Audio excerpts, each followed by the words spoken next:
warahmatullahi wabarakatuh. Bagaimana kabarmu anak-anak hebat? Semoga kalian dalam kondisi sehat ya. Dan pastinya kalian selalu ceria dan semangat dalam mengikuti pembelajaran. Meskipun pembelajaran kita hari ini masih dilaksanakan secara daring ya. Dan teruntuk ayah bunda di rumah, semoga selalu sehat ya, agar selalu bisa mendampingi Ananda belajar di rumah. Oke anak-anak hebat, mari sebelum kita mulai pembelajaran kita hari ini, terlebih dahulu kita berdoa bersama. Berdoa mulai. A'udzu billahi minasyaitonir rajim. Bismillahirrahmanirrahim. Rabbi zidni ilma warzuqni fahma. Amin. Terima kasih. Semoga dengan bacaan doa tadi pembelajaran kita hari ini akan diberi kemudahan oleh Allah Subhanahu wa Ta'ala. Dan pastinya kita akan mendapatkan ilmu yang bermanfaat untuk kita semua. Amin ya robbal alamin. Oke anak-anak hebat, sebelum kita mulai pembelajaran kita hari ini, siapkan buku siswa tema 3, tokoh dan penemuan, dibuka pada halaman 105 sampai dengan 107, pembelajaran tema 3 subtema ketiga, ayo menjadi penemu. Untuk buku LKS silahkan dibuka halaman 62 sampai dengan 63. Baik, anak-anak hebat. Sebelumnya kamu sudah mengenal beberapa penemuan. Hasil penemuannya sangat bermanfaat bagi kehidupan kita. Sehingga kita dapat melaksanakan kegiatan kita dengan mudah.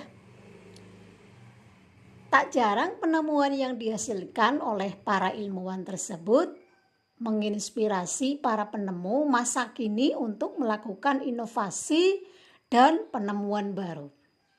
Apakah kamu ingin menjadi seorang penemu, anak-anak? Oke, guna menjadi penemu, kamu harus rajin belajar. Beberapa karakter dari sikap yang harus dimiliki oleh seorang penemu adalah memiliki rasa ingin tahu yang tinggi, tekad yang kuat, disiplin, kerja keras, pantang menyerah, serta bertanggung jawab. Jika kamu sudah bercita-cita menjadi penemu, maka kamu harus berusaha dengan keras untuk mencapainya. Kamu harus mau terus mencoba untuk menciptakan penemuan-penemuan yang bermanfaat bagi banyak orang. Ayo menjadi penemu. Baik, kita lanjut kepada buku siswa tema 3, subtema ketiga, pembelajaran 1. Ayo menjadi penemu. Silahkan anak-anak dibuka buku siswa halaman 107. Mari kita mengambil teladan dari perjuangan para tokoh. Bangsa Indonesia banyak memiliki tokoh-tokoh besar yang dapat membanggakan bangsa ini. Di lingkup internasional, misalnya B.J. Habibie, kita dapat bercermin pada perjuangan tokoh-tokoh kita. Mereka tidak kalah hebatnya dengan tokoh-tokoh penemu yang dimiliki negara lain. Kita dapat mengambil teladan dari nilai luhur dalam perjuangan mereka untuk mencapai kesuksesan. Tingkatkan belajar dan berdoamu. Allah akan selalu menolongmu. Contoh para penemu yang membanggakan bangsa kita. Kalian kenal? Ada tokoh B.J. Habibie? Iya, pasti kalian telah mendengar ya cerita tentang prestasi dari Bapak B.J. Habibie ini. Di buku siswa halaman 107 ada keteladanan B.J. Habibie. Mari kita baca bersama. Kalian simak, Bu Guru akan membacakan teks tentang keteladanan B.J. Habibie. Keteladanan B.J. Habibie, Profesor Dr. H.C. Engineering Dr. S.C. Mult Baharudin Yusuf Habibie yang lebih dikenal sebagai B.J. Habibie adalah warga kebangsaan Indonesia. Warga kebanggaan sekaligus Presiden ketiga Republik Indonesia. Beliau dilahirkan di Parepare, Sulawesi Selatan pada tanggal 25 Juni 1936. Habibie kecil menghabiskan waktunya di Parepare, Sulawesi Selatan. Sikap hidup disiplin dan kerja keras telah ditunjukkan Habibie sejak kanak-kanak. Ia memiliki semangat tinggi untuk mencapai ilmu, pengetahuan, dan teknologi. Ia melanjutkan SMA di Bandung dan prestasinya selalu menonjol, terutama pada pelajaran IPA dan matematika. Selepas SMA, ia masuk di ITB, Institut Teknologi Bandung. Kemudian mendapatkan beasiswa untuk melanjutkan kuliah di Jerman, jurusan konstruksi pesawat terbang. Ia bertekad bulat untuk bekerja keras dan harus sukses. Habibie menggunakan musim liburannya dengan bekerja mencari uang untuk membeli buku sebagai pendukung kuliahnya. Tahun 1960, Habibie mendapat gelar diploma Ing di Jerman dengan nilai sempurna. Ia bekerja di industri kereta api Jerman dan berhasil menemukan cara untuk membuat 1000 wagon kereta api berkekuatan tinggi dengan mengaplikasikan konstruksi sayap terbang pesawat terbang.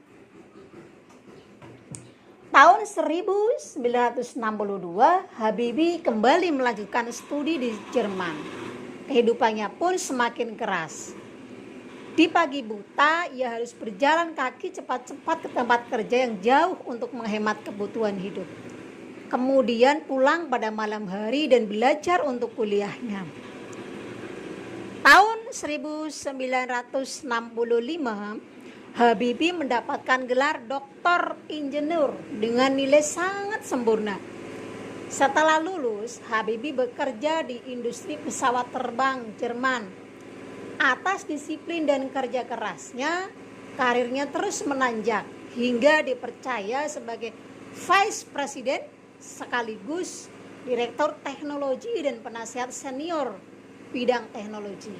Ia menjadi satu-satunya orang Asia yang berhasil menduduki jabatan bergengsi di perusahaan pesawat terbang Jerman tersebut. Sebagai wujud cinta tanah airnya, pada tahun 1968, Habibie mengundang 40 insinyur Indonesia untuk bekerja di Jerman guna mempersiapkan keterampilan dan pengalaman mereka dalam membuat produk industri dirgantara, maritim, dan darat di tanah air. Tahun 1974, Habibie diminta pulang ke tanah air menjadi penasihat pemerintah di bidang teknologi pesawat terbang. Kemudian menjadi Menteri Negara Riset dan Teknologi hingga menjadi Wakil Presiden dan Presiden RI ketiga. Habibie menyumbang berbagai penemuan dan sejumlah teori di bidang konstruksi pesawat terbang, seperti Habibie Factor, Habibie Theorem, dan Habibie Method yang dipakai oleh universitas di sekolah dunia. Ia dijuluki sebagai Mr. Craig karena menemukan rumus untuk menghitung keretakan badan pesawat terbang.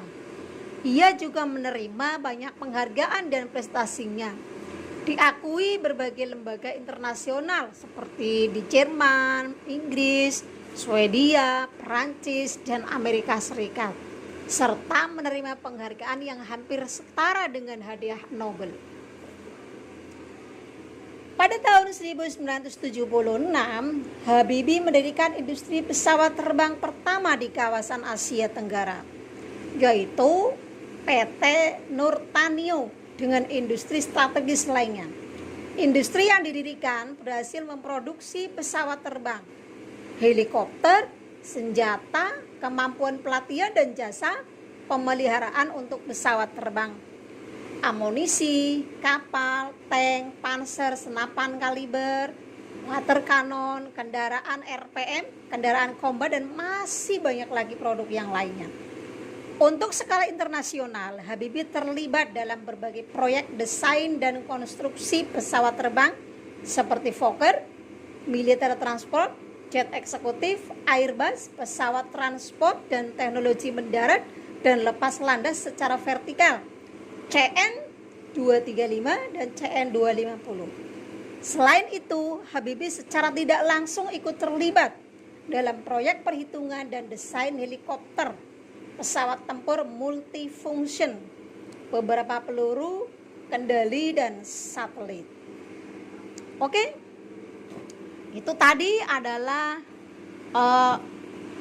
prestasi dari tokoh kebanggaan Indonesia, kebanggaan kita bersama, yaitu tokoh B.J. Habibie yang telah berhasil untuk membuat atau merakit pesawat terbang. Kalian bisa meneladani dari beliau, ya, B.J. Habibie, seorang tokoh kebanggaan bangsa yang tidak kalah hebatnya dengan para penemu dunia lainnya. Kalian bisa membaca lebih lanjut tentang biografi dari Baharudin Yusuf Habibie atau yang lebih dikenal dengan B.J. Habibie. Di sini Bu Guru akan menge-share tentang biografi dari beliau, kemudian pesawat-pesawat terbang yang telah berhasil dirakit atau dibuat oleh beliau B.J. Habibie selama menjadi tokoh di bidang teknologi yang sangat membanggakan Indonesia. Kalian bisa melihat di sini dalam pembelajaran ini di buku tema halaman 104. Kalian juga bisa melihat gambarnya. Beliau B.J. Habibie sedang merakit pesawat terbang kebanggaan Indonesia. Oke, baik anak-anak hebat. Dari bacaan tersebut, tentunya kalian bisa mengambil contoh teladan dari tokoh-tokoh hebat yang ada di negara kita yang tidak kalah hebatnya dengan penemu-penemu dari negara lain. Oleh karena itu, jika kalian ingin menjadi seorang penemu, tadi sudah Bu Guru sampaikan, seorang penemu itu harus berusaha dengan kerja keras. Kemudian harus pantang menyerah, ya. Kemudian bertanggung jawab. Nah, ini adalah merupakan karakter yang harus dimiliki oleh seorang penemu. Selain itu ada mempunyai rasa ingin tahu yang tinggi, kemudian tekad yang kuat, disiplin, ya, kerja keras. Ini adalah modal utama seorang penemu. Oke, baik anak-anak hebat. Dari pembelajaran hari ini, Bu Guru akan memberikan tugas, ya, kalian untuk membaca tugas yang ada di buku tema 3, subtema 3 halaman 109 tentang pertanyaan bacaan tadi yang sudah Bu Guru baca bersama-sama. Ada 4 pertanyaan bacaan, silahkan kalian jawab dengan baik. Jangan lupa untuk hasil kerja kalian dikirim ke Bu Guru ya. Oke, cukup jelas.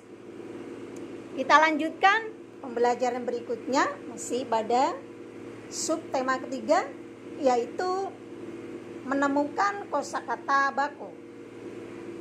Apa itu? Kata baku adalah kata-kata yang standar sesuai dengan aturan kebahasaan yang berlaku. Didasarkan atas kajian berbagai ilmu, termasuk ilmu bahasa, dan sesuai dengan perkembangan zaman.